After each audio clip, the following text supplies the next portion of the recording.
Hello friends, today we will discuss the chapter Atoms and Molecules of class 9th.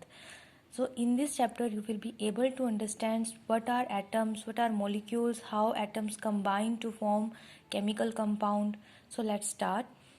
The first is laws of chemical combination. Laws of chemical combination के अंदर हम two laws पढ़ते हैं.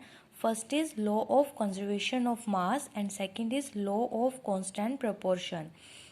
Law of conservation of mass states that mass can neither be created nor destroyed in a chemical reaction. किसी भी chemical reaction के अंदर मास को ना तो बनाया जा सकता है ना ही उसे डिस्ट्रॉय किया जा सकता है. जितना मास रिएक्टेंट के अंदर होगा उतना ही मास प्रोडक्ट के अंदर होगा.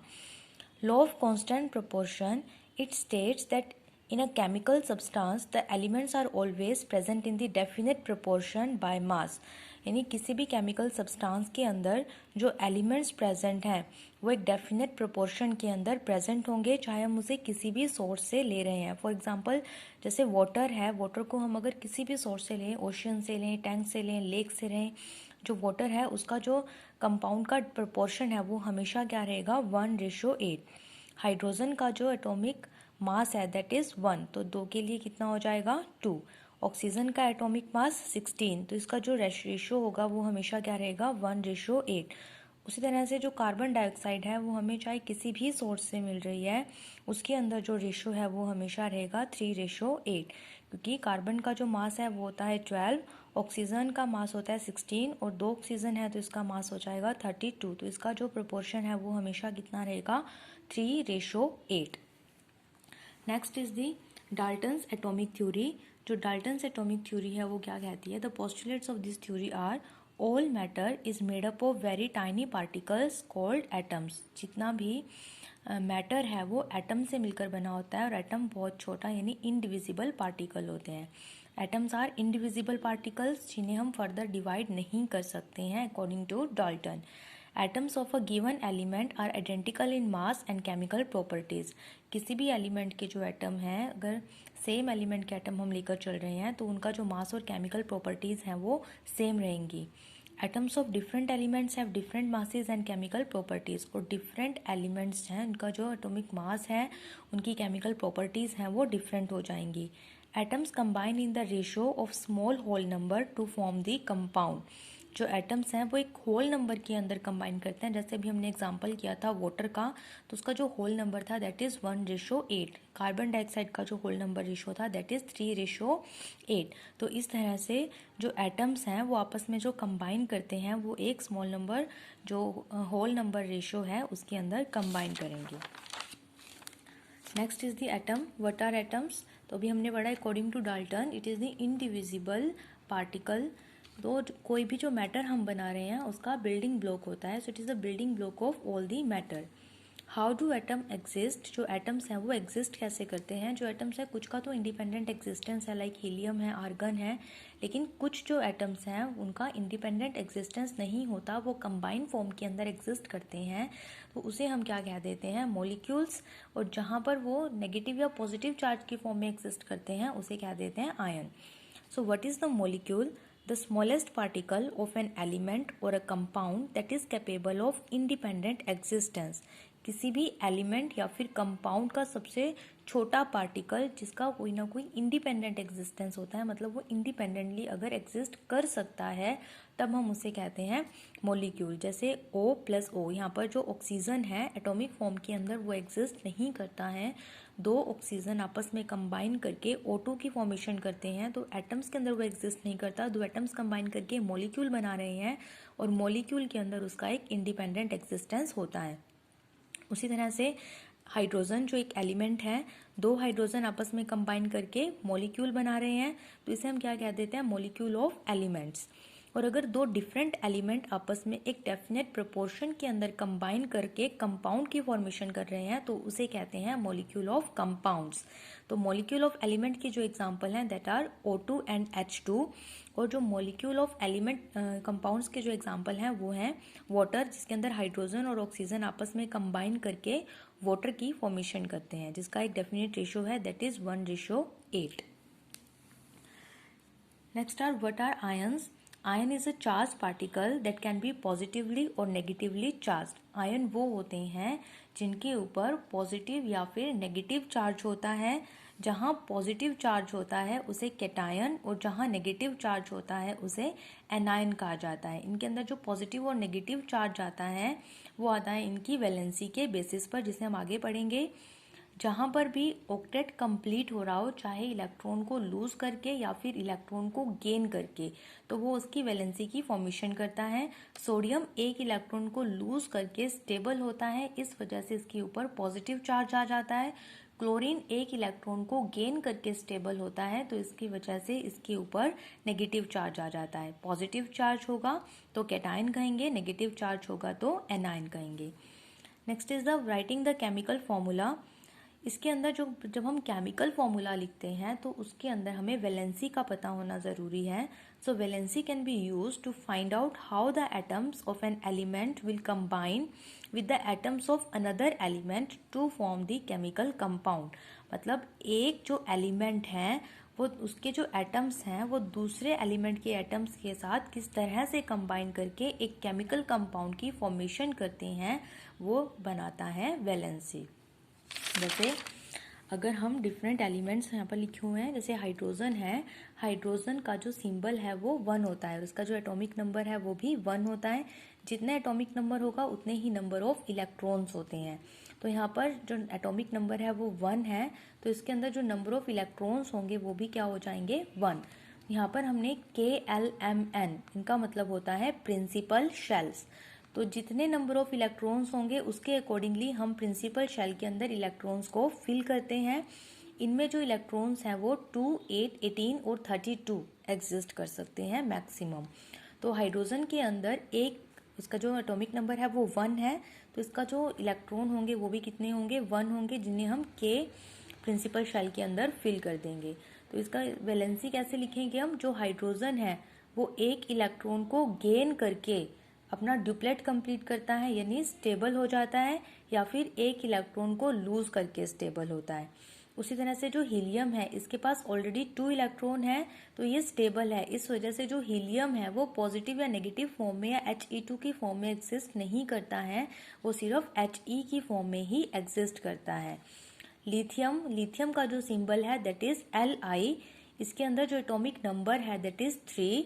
इसके अंदर हम कैसे लिखेंगे, K के अंदर जो मैक्सिमम नंबर ऑफ इलेक्ट्रॉन्स हैं वो 2 आ सकते हैं और एक इलेक्ट्रॉन चला जाएगा L के अंदर। तो यहाँ पर नंबर ऑफ इलेक्ट्रॉन्स 3 हैं, तो हम कैसे फिलिंग कर देंगे, 2 and 1। अभी अपना ड्यूप्लेट कैसे कंप्लीट कर रहा है, ध्यान रखिएगा, हर एलिमेंट को स्टेबल होने के लिए या तो 2 इलेक्ट्रॉन चाहिए या फिर 8 इलेक्ट्रॉन चाहिए। जब उसे 2 इलेक्ट्रॉन्स चाहिए तब कहा जाता है कि उसका ड्यूप्लेट कंप्लीट हो जाएगा, और जब उस 8 इलेक्ट्रॉन चाहिए होंगे तो उसका ऑक्टेट कंप्लीट हो जाएगा। कोई भी एलिमेंट अगर अपना डुप्लेट या ऑक्टेट कंप्लीट कर रहा है तभी उसे स्टेबल कहा जाता है। तो यहाँ पर एक इलेक्ट्रॉन को लूज करने के बाद जो लिथियम है वो अपना डुप्लेट कंप्लीट कर रहा है, इसका मतलब जो लिथियम है उसकी जो वैलेंसी है वो हो जाएगी Li पॉजिटिव। रीजन कि एक इलेक्ट्रॉन को लूज करेगा तो पीछे पॉजिटिव चार्ज रहेगा, अगर इलेक्ट्रॉन गेन कर रहा है तो वहां पर नेगेटिव चार्ज आ जाएगा। तो लिथियम 2, 1 एक इलेक्ट्रॉन को लूज करने के बाद वो क्या कंप्लीट कर रहा है, अपना डुप्लेट। तो इसकी लिथियम की जो वैलेंसी है वो क्या हो जाएगी, +1। बेरिलियम, इसके अंदर जो कॉन्फ़िगरेशन है दैट इज 2, 2। अब यहाँ पर बेरिलियम 2 इलेक्ट्रॉन को लूज करने के बाद अपना डुप्लेट कंप्लीट कर रहा है, तो इसकी वैलेंसी हो जाएगी +2। बोरोन की वैलेंसी हो जाएगी 3 इलेक्ट्रॉन को लूज करने के बाद अपना डुप्लेट कंप्लीट कर रहा है, तो +3। जो बेरिलियम है उसकी वैलेंसी होगी +2, बोरोन की वैलेंसी हो जाएगी +3। कार्बन, अब देखो कार्बन यहाँ पर 2 and 4, अगर वो 4 इलेक्ट्रॉन को लूज कर देगा तो वो अपना डुप्लेट कंप्लीट करेगा, और अगर वो 4 इलेक्ट्रॉन को गेन कर लेगा तो वो अपना ऑक्टेट कंप्लीट करेगा। तो यहाँ पर जो कार्बन है वो आयनिक बॉन्ड बनाने के बजाय कोवेलेंट बॉन्ड बनाता है। इसके बारे में हम आगे पढ़ेंगे कि जो 2, 4 यहाँ पर 2 टाइप से एग्जिस्ट कर सकता है कार्बन, कि वो 4 इलेक्ट्रॉन को लूज भी कर सकता है और 4 इलेक्ट्रॉन को गेन भी कर सकता है। अगर वो 4 इलेक्ट्रॉन को लूज कर रहा है तब उसकी वैलेंसी होगी +4, और अगर वो 4 इलेक्ट्रॉन को गेन कर रहा है तब उसकी वैलेंसी होगी -4। तो दोनों में एग्जिस्ट कर सकता है, +4 में भी और -4 के अंदर भी। उसके बाद जो नाइट्रोजन है इसके पास 2 और 5। अब आप सोचिए यहाँ पर 5 इलेक्ट्रॉन को लूज करेगा तब वो 2 इलेक्ट्रॉन्स को कंप्लीट करेगा, अपना डुप्लेट कंप्लीट करेगा, या फिर वो अगर 3 इलेक्ट्रॉन को गेन करेगा तब वो अपना ऑक्टेट कंप्लीट कर लेगा। तो 5 इलेक्ट्रॉन को लूज करना डिफिकल्ट है और 3 इलेक्ट्रॉन को गेन करना इजी है। इस वजह से इसके अंदर जो वैलेंसी हो जाएगी दैट इज -3, क्योंकि वो 3 इलेक्ट्रॉन को क्या कर रहा है, गेन कर रहा है। तो अगर इलेक्ट्रॉन गेन होते हैं तब जो साइन है वो कौन सा आ जाता है, नेगेटिव। लाइकवाइज जो ऑक्सीजन है, ऑक्सीजन के अंदर 2 और 6, यहाँ पर भी या तो वो 6 इलेक्ट्रॉन को लूज करेगा या फिर 2 इलेक्ट्रॉन को गेन करेगा। 2 इलेक्ट्रॉन को गेन करना इजी है, दैट्स वाई जो वैलेंसी है वो हो जाएगी -2। फ्लोरीन 1 इलेक्ट्रॉन को गेन करके अपना ऑक्टेट कंप्लीट करेगा तो वैलेंसी हो जाएगी -1। नियोन का ऑक्टेट कंप्लीट है तो ये स्टेबल है, इसके ऊपर ना तो पॉजिटिव चार्ज आएगा और ना ही नेगेटिव चार्ज आएगा। सोडियम 281, सोडियम का जो एटॉमिक नंबर है वो 11 होता है। तो जो सोडियम की कॉन्फ़िगरेशन है वो कैसे लिखी जाएगी, 2 मैक्सिमम इलेक्ट्रॉन के अंदर 2 आ सकते हैं, एल के अंदर 8 आ सकते हैं, तो जो नेक्स्ट इलेक्ट्रॉन है वो जाएगा एम के अंदर। तो सोडियम यहाँ पर 1 इलेक्ट्रॉन को लूज करने के बाद अपना ऑक्टेट कंप्लीट कर रहा है, तो जो सोडियम की वैलेंसी है वो हो जाएगी +1। मैग्नीशियम के अंदर 2 इलेक्ट्रॉन लूज होंगे तब उसका ऑक्टेट कंप्लीट होगा, तो मैग्नीशियम की वैलेंसी हो जाएगी +2। एल्यूमिनियम 3 इलेक्ट्रॉन लूज करके अपना ऑक्टेट कंप्लीट करेगा तो एल्यूमिनियम की वैलेंसी हो जाएगी +3। लाइकवाइज सिलिकॉन की दोनों ही वैलेंसीज हो सकती हैं, +4 और -4। फॉस्फोरस, जो फॉस्फोरस है वो यहाँ पे 3 इलेक्ट्रॉन को गेन करके अपना ऑक्टेट कंप्लीट कर रहा है, तो फॉस्फोरस की वैलेंसी हो जाएगी -3। सल्फर 2 इलेक्ट्रॉन को गेन करके अपना ऑक्टेट कंप्लीट करेगा, 8 इलेक्ट्रॉन्स कंप्लीट कर रहा है तो इसकी वैलेंसी हो जाएगी -2। क्लोरीन 1 इलेक्ट्रॉन को गेन करेगा, आपको समझ में आ गया होगा, एटॉमिक नंबर 17 है। जो एलिमेंट है वो है क्लोरीन, इसका सिंबल जो है वो Cl लिखा जाएगा। इसके K के अंदर 2 इलेक्ट्रॉन, L के अंदर 8 और M के अंदर 7 इलेक्ट्रॉन्स हो जाएंगे, यानी टोटल इलेक्ट्रॉन्स कितने हो गए, 17। जितना एटॉमिक नंबर होगा उतने ही नंबर ऑफ इलेक्ट्रॉन्स होंगे। तो यहाँ पर K के अंदर 2 इलेक्ट्रॉन्स, L के अंदर 8 इलेक्ट्रॉन्स और M के अंदर 7 इलेक्ट्रॉन्स आ जाएंगे। तो यहाँ पे क्लोरीन 1 इलेक्ट्रॉन को गेन करके 8 इलेक्ट्रॉन्स कंप्लीट करता है, यानी अपना ऑक्टेट कंप्लीट करता है, तो इसका जो वैलेंसी है वो कितनी हो जाएगी, -1। आर्गन के अंदर कंप्लीट कॉन्फ़िगरेशन है 288, इसका मतलब इसका ऑक्टेट ऑलरेडी कंप्लीट है, तो ना तो वो इलेक्ट्रॉन को लूज करेगा ना ही इलेक्ट्रॉन को गेन करेगा। नेक्स्ट इज दी पोटेशियम, यहाँ पर जो वैलेंसी है 2881, क्योंकि पोटेशियम का जो एटॉमिक नंबर है वो 19 है, तो जो 1 इलेक्ट्रॉन है वो N में चला जाएगा।